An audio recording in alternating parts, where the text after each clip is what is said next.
क्या हो अगर इंसान मर ही ना सके। डॉक्टर हेनरी मॉर्गन पिछले करीब 200 सालों से एक ऐसी जिंदगी जी रहा है जिसमें मौत उसके लिए सिर्फ एक पल है, क्योंकि हर बार मरने के बाद वो किसी नदी या समुद्र में दोबारा जिंदा हो जाता है। लेकिन अमर होना उसके लिए वरदान नहीं, बल्कि एक ऐसी सजा है जिससे वह खुद छुटकारा पाना चाहता है। आज न्यूयॉर्क में मेडिकल एग्जामिनर बनकर वह लाशों का पोस्टमार्टम करता है और पुलिस को हत्याओं की गुत्थी सुलझाने में मदद करता है। लेकिन एक दिन उसकी जिंदगी में एक ऐसा शख्स आता है जो उसके सबसे बड़े राज को जानता है और दावा करता है कि वह खुद भी हजारों सालों से अमर है। आखिर कौन है ये रहस्यमय इंसान, और क्या हेनरी कभी अपनी अमर जिंदगी का अंत कर पाएगा? चलिए शुरू करते हैं फॉरएवर की पूरी कहानी। हेनरी नाम का एक आदमी अपनी जिंदगी की कहानी बताता है और बताता है कि उसकी कहानी कितनी अविश्वसनीय है। हेनरी एक सबवे में घुसता है और एक खूबसूरत औरत के बगल में बैठ जाता है। उसके बैग में रशियन चॉकलेट देखकर उसे लगता है कि वह औरत रशियन है। वह उसे यह अंदाजा लगाकर भी इम्प्रेस करता है कि वह एक सेलो प्लेयर है और उस दिन बाद में उसका शो है। उसके हुनर से इम्प्रेस होकर वह औरत उसे अपना शो देखने आने का ऑफर देती है। अचानक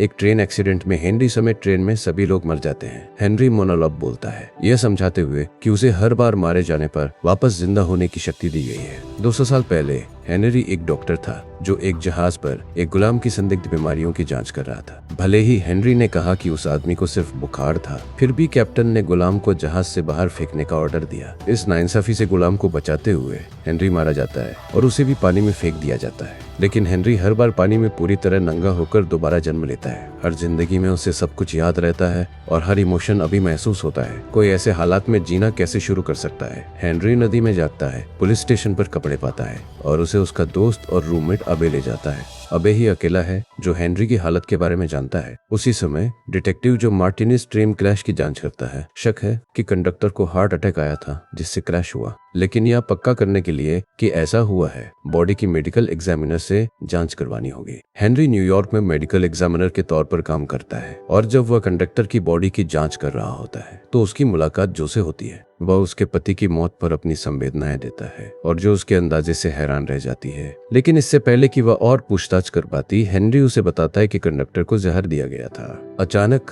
हेनरी को किसी अनजान व्यक्ति का फोन आता है जो उसे बताता है कि उसे उसका राज पता है और वह उसे बहुत समय से ढूंढ रहा है। हेनरी इस बात से डर जाता है कि कोई उसका राज जान गया है। घर लौटकर वह एबे से कहता है कि उन्हें देश छोड़कर भाग जाना चाहिए। एबे ऐसा करने से मना कर देता है और हेनरी से कहता है कि उन्हें उस आदमी को पकड़ लेना चाहिए। हेनरी की हालत की वजह से उस पर एक्सपेरिमेंट किए गए थे, इसलिए वह लोगों पर अपना राज बताने के लिए भरोसा नहीं करता। बाद में हेनरी अपने ऑफिस लौटता है और उसका साथ काम करने वाला लुकास उसे बताता है कि किसी ने उसके लिए एक लिफाफा छोड़ा है। लिफाफा खोलने पर उसे मार्च 1955 में ली गई अपनी और अपनी पूर्व पत्नी एबिगेल की एक तस्वीर मिलती है। इस्तेमाल किए गए जहर का असर जानने के लिए हेनरी कंडक्टर के खून का सैंपल लेता है। एबे उसे खून का इंजेक्शन लगाता है और मरने से पहले हेनरी को बहुत बुरे लक्षण महसूस होते हैं। हालांकि मौत के मुंह से लौटने के बाद उसे पता चलता है कि जहर एकोनाइट था, जो तेजी से रिएक्ट करने वाला जहर है। पुलिस स्टेशन पर वापस आकर जो क्रैश से पहले की फुटेज देखती है और देखती है कि हेनरी ट्रेन में था। वह उसे पूछताछ के लिए लाती है और वह उसे बताता है कि कुछ भी होने से पहले वह ट्रेन से उतर गया था। जब जो को उस पर शक होता है तो हेनरी पूछता है कि अगर उसने जुर्म किया होता तो वह इस्तेमाल किए गए जहर का जिक्र क्यों करता, जो उसके लॉजिक से सहमत है। लेकिन उसे अभी भी उस पर शक है। हेनरी कंडक्टर की बॉडी की जांच करता है और उसे पता चलता है कि उसके कान के पीछे जहर दिया गया था। उसे गर्दन पर एक फिंगरप्रिंट मिलता है जो वह बाद में जो को देता है। कुछ रिसर्च के बाद जो को पता चलता है कि अपराधी हैंस नाम का एक आदमी है जिसकी पत्नी सबवे में चढ़ने की कोशिश करते समय मर गई थी। कंडक्टर वही था जो ट्रेन चला रहा था। हेनरी और जो हैंस को ढूंढने जाते हैं और जहर का जखीरा ढूंढते हैं। वे अपराधी को पकड़ने की कोशिश करते हैं, लेकिन वह भागने से पहले जो पर जहर फेंक देता है। टीम घर की तलाशी जारी रखती है और मेट्रो स्टेशन का ब्लूप्रिंट ढूंढती है। हत्यारा जहर का इस्तेमाल ट्रेन स्टेशन पर हवाई हमले के लिए करने की योजना बनाता है। बहुत बढ़िया, बस यही उन्हें चाहिए था। स्टेशन पर जाकर हेनरी और जो हैंस को ढूंढने छत पर जाते हैं। दुर्भाग्य से वो जो को पीछे से गोली मार देता है। हेनरी उसे समझाने की कोशिश करता है कि यह इसके लायक नहीं है, लेकिन जब वह नाकाम रहता है तो वह हैंस से बंदूक लेने की कोशिश करता है। हालांकि इसका नतीजा ये होता है कि हेनरी को गोली लग जाती है। हेनरी जमीन पर गिर जाता है और जैसे ही हैंस जहर लेने के लिए मुड़ता है, हेनरी अपनी बची हुई आखिरी ताकत लगाकर उसे छत से धक्का दे देता है। दोनों बिल्डिंग से गिरकर मर जाते हैं। थोड़ी देर बाद जो हेनरी के बगल में जागती है वह कंफ्यूज है क्योंकि उसे लगा कि वे दोनों कूद गए, लेकिन हेनरी मजाक में कहता है कि यह सिर्फ मॉर्फिन की बात है। हेनरी को अचानक उस अजीब आदमी का फोन आता है जो बताता है कि वह बिल्कुल उसके जैसा है। दूसरे विश्व युद्ध के फ्लैशबैक में पता चलता है कि हेनरी एक सैनिक था और अबीगेल से मिला, जिसे एक लावारिस बच्चा मिला था। पता चलता है कि अब हेनरी का गोद लिया हुआ बेटा है जिसकी उसने इतने सालों तक देखभाल की। बाद में विकी नाम की एक परेशान औरत अपने कैब ड्राइवर से जल्दी आने को कहती है और किसी को फोन करने की कोशिश करती है। वह अचानक कैब ड्राइवर से पुल के बीच में रुकने को कहती है और कूद जाती है, जो हेनरी को अपने पार्टनर डिटेक्टिव माइक के साथ 2 लाशों की जांच के लिए बुलाती है। डिटेक्टिव्स को लगा था कि जिस आदमी का मर्डर हुआ है वह असल में एक बुरी दुर्घटना में घायल हो गया था। हालांकि विकी के मामले में हेनरी उन्हें बताता है कि उसका मर्डर हुआ था। उस रात हेनरी बाइक से पुल तक जाता है और उसे 2 फिंगरप्रिंट मिलते हैं जिनसे यह कंफर्म होता है कि विकी कहां से कूदी थी। जब वह वापस सड़क पर कूदने की कोशिश करता है तो उसे एक ट्रक से टक्कर लग जाती है और वह मर जाता है। जैसे ही ट्रक ड्राइवर अपना ट्रक छोड़ता है, हेनरी कहीं नहीं मिलता क्योंकि वह नीचे पानी के अंदर दोबारा जन्म ले चुका होता है। हेनरी अगले दिन अपने ऑफिस लौटता है और लुकास उसे बताता है कि उसे विकी के नाखूनों के नीचे स्किन मिली है, जिससे यह बात कंफर्म हो जाती है कि उसे मारा गया था। हेनरी को अपनी डेस्क पर एक बॉक्स मिलता है जिसमें उसकी हाल ही में हुई मौत के बारे में एक नोट लिखा होता है। हेनरी और जो विकी के कैंपस जाते हैं जहां वह एक टीचर असिस्टेंट के तौर पर काम करती थी ताकि उसके बारे में और जान सके। वे प्रोफेसर जेम्स से मिलते हैं और पॉल से मिलते हैं, जो उन्हें बताता है कि वे पुराने मिस्र के लेखों के एक कोडेक्स पर काम कर रहे थे। जेम्स से बात करते हुए वो बताता है कि वह विकी के साथ एक पेपर पर काम कर रहा था, लेकिन उसके अलावा उसकी उससे कोई दोस्ती नहीं थी। जेम्स उन दोनों को बताता है कि वह अपनी पत्नी के साथ ओपेरा में था, जो को शक की बात लगती है क्योंकि उसने कोई एलिबी नहीं मांगी थी। हेनरी उससे आगे निकल जाता है और एक पेन पर डीएनए सबूत लेता है। वे डीएनए टेस्ट करते हैं और पाते हैं कि स्किन और पेन का डीएनए एक ही है। जेम्स को पूछताछ के लिए लाया जाता है और वह कबूल करता है कि उसका उसके साथ अफेयर था, लेकिन उसने उसका समय बर्बाद न करने के लिए उससे ब्रेकअप कर लिया। हेनरी को लगता है कि वह उस पर यकीन कर लेता है, यह सोचकर कि इकट्ठा किया गया डीएनए सेक्सुअल एक्टिविटीज से हो सकता है। बाद में हेनरी को खबर मिलती है कि प्रोफेसर ने सुसाइड कर लिया है। बॉडी की जांच करने के बाद उसे पता चलता है कि प्रोफेसर को एक लेफ्ट हैंडेड आदमी ने मारा था।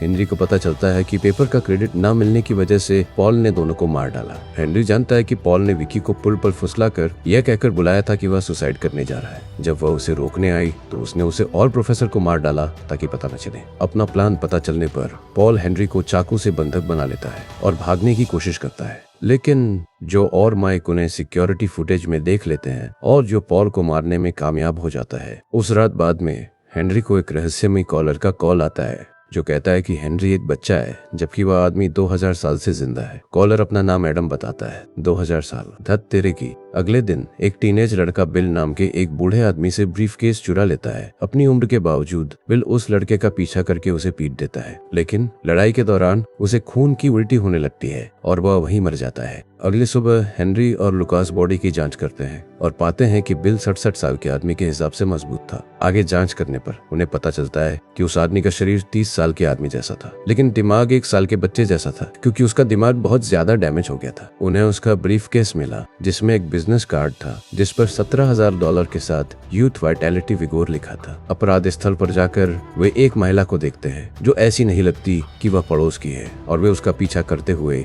एक गली में चले जाते हैं। वे एक मेडिकल वेलनेस सेंटर में प्रवेश करते हैं और टीवी पर एक व्यक्ति डॉक्टर फ्रेडरिक को लोगों को युवाओं का वादा करते हुए देखते हैं। जैसे ही वे उससे बात करते हैं उन्हें पता चलता है कि वह एक्ना नामक एक विशेष शेक बेचता है जो FDA द्वारा अनुमोदित है। यह शेक लोगों को युवा और मजबूत बनाने के लिए है और इसका कोई दुष्प्रभाव नहीं है। हेनरी उस महिला से बात करता है जिसका वे पीछा कर रहे थे और शेक मिश्रण का एक पैकेट लेने में सफल हो जाता है। जब वह उसे बताती है कि यह एक चमत्कारिक शेक है जो फ्रेडरिक का फिंगरप्रिंट लेने में कामयाब हो जाती है, उसे पता चलता है कि डॉक्टर फ्रेडरिक असल में डॉक्टर नहीं बल्कि हेरोल्ड नाम का एक व्यक्ति है। हेरोल्ड का एक वेलनेस सेंटर था, लेकिन 2 लोगों की मौत के बाद उसने उसे बंद कर दिया था। वे हेरोल्ड के घर उस समय जाते हैं जब वह एक पार्टी कर रहा होता है और उससे उसके पिछले प्रयासों के बारे में बात करते हैं। हेरोल्ड बात करने के लिए सहमत हो जाता है और कपड़े बदलने के लिए अपने कमरे में वापस चला जाता है। अचानक उन्हें एक तेज आवाज सुनाई देती है और वे दौड़कर उसके कमरे में जाते हैं और उसे मृत पाते हैं। लैब में वापस आने पर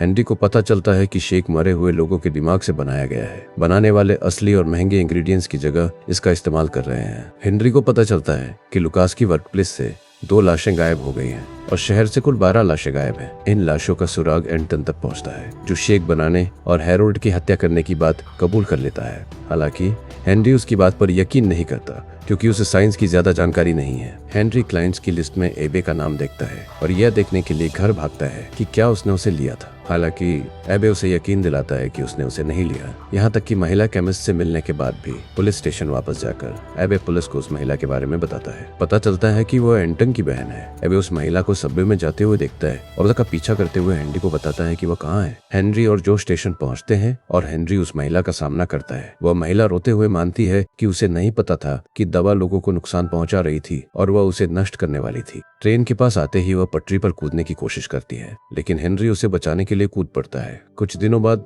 न्यूयॉर्क की एक अमीर महिला ग्लोरिया एक म्यूजियम में एक समारोह आयोजित करती है। ग्लोरिया 91 साल की है और सबके साथ बुरा बर्ताव करती है। पार्टी के दौरान ग्लोरिया एक अंधेरे हॉलवे में जाती है और एक रहस्यमय व्यक्ति उसका पीछा करता है। उसका बेटा कॉनराड उसके बारे में भाषण देता है, लेकिन कुछ ही पलों बाद वह मृत पाई जाती है। अगली सुबह लुकास क्राइम सीन पर पहुंचता है और जब जो पूछती है कि हेनरी वहां क्यों नहीं था, तो वह उसके लिए एक बहाना बनाता है। जो लैब पहुंचती है और जब वह पूछती है कि वह क्यों नहीं आया, तो वह उसे बताता है कि उसे म्यूजियम जाना पसंद नहीं है। इस बीच लुकास एक सुंदर रिपोर्टर से मिलता है और क्योंकि उसे पता नहीं होता कि वह एक रिपोर्टर है, वह उसे बताता है कि यह हत्या हो सकती है। रिपोर्टर अगले दिन यह खबर छाप देती है और कॉनराड लेफ्टिनेंट को बताता है कि मेयर इस बात से नाराज है कि ऑटोप्सी को गुप्त नहीं रखा गया। लुकास को रिपोर्टर को बताने पर बुरा लगता है, लेकिन हेनरी इस घटना की जिम्मेदारी ले लेता है। हेनरी कॉनराड से माफी मांगता है, लेकिन कॉनराड हेनरी को केस से हटाने के लिए कहता है, जो फिर भी हेनरी को क्राइम सीन पर ले जाती है। कमरे का विश्लेषण करने के बाद वह इस नतीजे पर पहुंचता है कि ग्लोरिया को सीढ़ियों से धक्का दिया गया था और वह फर्श पर रेंगती हुई गई थी। सिक्योरिटी कैमरों से पता चलता है कि ग्लोरिया की पोती का बॉयफ्रेंड लांस अंधेरे हॉलवे में ग्लोरिया का पीछा कर रहा था। जब वे उसे पूछताछ के लिए लाते हैं तो वह कहता है कि वह केवल उसकी पोती का हाथ मांगने के लिए उसके पास गया था। जब उससे पूछा जाता है कि क्या ग्लोरिया ने अजीब व्यवहार किया था, तो वह बताता है कि उसने जलने की गंध का जिक्र किया था, जिसे हेनरी दवा के रिएक्शन के रूप में पहचानता है। ऑफिस लौटने पर उसे पता चलता है कि उसकी लाश को मुर्दाघर भेज दिया गया है। हेनरी देखता है कि कॉनराड के हाथ कांप रहे हैं और उसे मिर्गी की दवा का पता चलता है, वही दवा जिससे ग्लोरिया की मौत हुई थी। वे कॉनराड से पूछताछ करते हैं, लेकिन पाते हैं कि वह दोषी नहीं है। लुकास बताता है कि उसने ग्लोरिया की लाश का पोस्टमार्टम किया है, जिससे हेनरी की थ्योरी सही साबित होती है। वे पूछताछ के लिए उसकी नर्स को बुलाते हैं क्योंकि उन्हें पता चलता है कि वसीयत उसे मिलने वाली है, लेकिन उन्हें उसकी मौत के लिए उसे दोषी ठहराने का कोई कारण नहीं मिलता। एक फ्लैशबैक से पता चलता है कि हेनरी और एबिगेल चुपके से ग्लोरिया की पार्टी में गए थे और ग्लोरिया ने पूछा था कि उसने अभी तक एबिगेल से शादी क्यों नहीं की है। वह कहती है कि उसे वही गलती नहीं करनी चाहिए जो उसने अपने प्रेमी के साथ की थी। ग्लोरिया के एस्टेट में जाने पर उन्हें उसकी कार में मिर्गी की दवाएं मिलती हैं। हेनरी को पता चलता है कि ग्लोरिया ने खुदकुशी की थी। हेनरी कॉनराड और बाकी ग्रुप को बताता है कि ग्लोरिया जानती थी कि उसके पास बहुत कम समय बचा है और वह खुदकुशी करना चाहती थी। वह उन्हें म्यूजियम में एक अनजान अर्जेंटीनी पेंटर की पेंटिंग दिखाता है और बताता है कि ग्लोरिया उससे प्यार करती थी, लेकिन उसके पति की धमकी की वजह से उसने हार मान ली थी। हालांकि अपने आखिरी पलों में वह उस पेंटिंग के सामने मरना चाहती थी। लांस ने उसे रोका, लेकिन तब तक दवा असर करने लगी थी और वह सीढ़ियों से गिर गई। आखिरी सांस लेने से पहले वो लिंकेट पेंटिंग तक पहुंची। हेनरी को वह समय याद आता है जब उसने ग्लोरिया की सलाह मानकर एबिगेल को प्रपोज किया था। राउल नाम का एक बॉक्सर एलेजांड्रो नाम के 12 साल के लड़के को ट्रेनिंग देता है। 3 दिन बाद राउल एक अपार्टमेंट में मरा हुआ मिलता है और उसके हाथ में हेरोइन की सुई लगी होती है। जब जो और हेनरी जांच करते हैं तो हेनरी को पता चलता है कि राउल का मर्डर हुआ था। वह ऑटोप्सी करता है और उसे पता चलता है कि सुई राउल के खून तक नहीं पहुंची थी, यानी हेरोइन उसके हाथ में तब लगाई गई थी जब उसे मारा जा चुका था। उस रात बाद में लुकास और हेनरी हेरोइन का बैच ढूंढने के लिए अपार्टमेंट जाते हैं, लेकिन वहाँ चूहे होते हैं। हेनरी लुकास से चूहों को इकट्ठा करने के लिए कहता है क्योंकि राउल की लाश को खाने की वजह से उनके शरीर में अभी भी हेरोइन हो सकती है। हेनरी को एक डीलर से पता चलता है कि राउल सालों से ड्रग्स से दूर था। वह कुछ हेरोइन खरीदता है, लेकिन पुलिस उसे पकड़ लेती है। हालांकि थाने में हेनरी बताता है कि उसने रिसर्च के लिए हेरोइन खरीदी थी। यह बात तो जरूर मान ली जाएगी। हेनरी जो के साथ उस रिक्रिएशन सेंटर में जाता है जहां राउल दूसरे बच्चों को ट्रेनिंग देता था। वे फेबियन से मिलते हैं जो उन्हें बताता है कि टॉमी नाम का एक रियल एस्टेट डेवलपर इलाके की बिल्डिंगें खरीदकर वहां लग्जरी रियल एस्टेट बनाना चाहता था। राउल इसके खिलाफ था और उसने टॉमी को रोकने की कोशिश की थी। इलाके में घूमने के दौरान वे टॉमी की एक कंस्ट्रक्शन साइट पर जाते हैं। हेनरी को जमीन पर वही चीज मिलती है जो उसे राउल के जूतों पर मिली थी और उसे लगता है कि यही मर्डर की जगह है। वह जो उसे राउल के फोन पर कॉल करने के लिए कहता है जो जमीन में दबा हुआ मिलता है। फोन मिलने के बाद वे आखिरी बार डायल किए गए नंबर पर कॉल करते हैं और टॉमी का फोन बजता है। टॉमी को पूछताछ के लिए ले जाया जाता है, लेकिन उन्हें उसके खिलाफ कुछ नहीं मिलता। जो को लू नाम का एक और संदिग्ध मिलता है। वे रात में लू का पीछा करते हैं और देखते हैं कि उसे टॉमी से एक पैकेट मिलता है जिसे वह रिक सेंटर में पहुंचाता है। रिक सेंटर में घुसने पर उन्हें फैबियन के लॉकर में $50,000 मिलते हैं। फैबियन को पूछताछ के लिए बुलाया जाता है, लेकिन वो बताता है कि उसे यह पैसा पड़ोसियों को अपनी जमीन बेचने के लिए मनाने के लिए मिला था। फैबियन की बात मानकर वे उसे टॉमी से बात करने के लिए एक गुप्त माइक्रोफोन के साथ भेजते हैं। हालांकि टॉमी सिर्फ रिश्वत लेने की बात कबूल करता है। हेनरी एलेजांद्रो को देखता है और उससे बात करने की कोशिश करता है, लेकिन दुकान पर किसी को देखकर एलेजांद्रो भाग जाता है। हेनरी को एहसास होता है कि बच्चा कातिल को जानता है। बच्चे को ढूंढने से पहले ही उन्हें पास में उसकी बाइक मिलती है और उन्हें पता चलता है कि उसका अपहरण हो गया है और वे दुकान में घुस जाते हैं। उन्हें दुकान से जुड़ा एक बेसमेंट मिलता है और वे देखते हैं कि मालिक एलेजांद्रो को मारने ही वाला है। उसे रोकने पर मालिक जो और हेनरी पर गोली चलाता है और भाग जाता है। जो बच्चे को संभालती है, जबकि हेनरी उस आदमी का पीछा करता है। जैसे ही वे बाहर निकलते हैं, मालिक अचानक एक ट्रक की चपेट में आ जाता है। बिना कुछ कबूले ही मालिक की मौत हो जाती है। कितनी अजीब मौत थी। टॉमी को राहुल की मौत के लिए तो नहीं पकड़ा जाता, लेकिन रिश्वतखोरी के लिए पकड़ लिया जाता है। फैबियन समुदाय को यह बात बताता है और पूरा समुदाय एकमत होकर अपनी जमीन बेचने से इनकार कर देता है। बाद में रात में हेनरी जो को डिनर पर बुलाता है और वह पूछती है कि हेनरी और एबे की मुलाकात कहाँ हुई थी। वे उसे बताते हैं कि हेनरी के पिता एबे के दोस्त थे और दोनों को विरासत में एंटीक का बिजनेस मिला था। जब जो एबे से हेनरी के बारे में और कहानियां पूछती है तो वे सब मिलकर परिवार के नाम पर टोस्ट करते हैं। दोस्तों, अगर आपको यह वीडियो पसंद आया और देखते समय आप कहानी में खो गए तो प्लीज हमें सपोर्ट करने के लिए सब्सक्राइब करें, ताकि हम आपके लिए ऐसे और वीडियो लाते रहे। देखने के लिए धन्यवाद।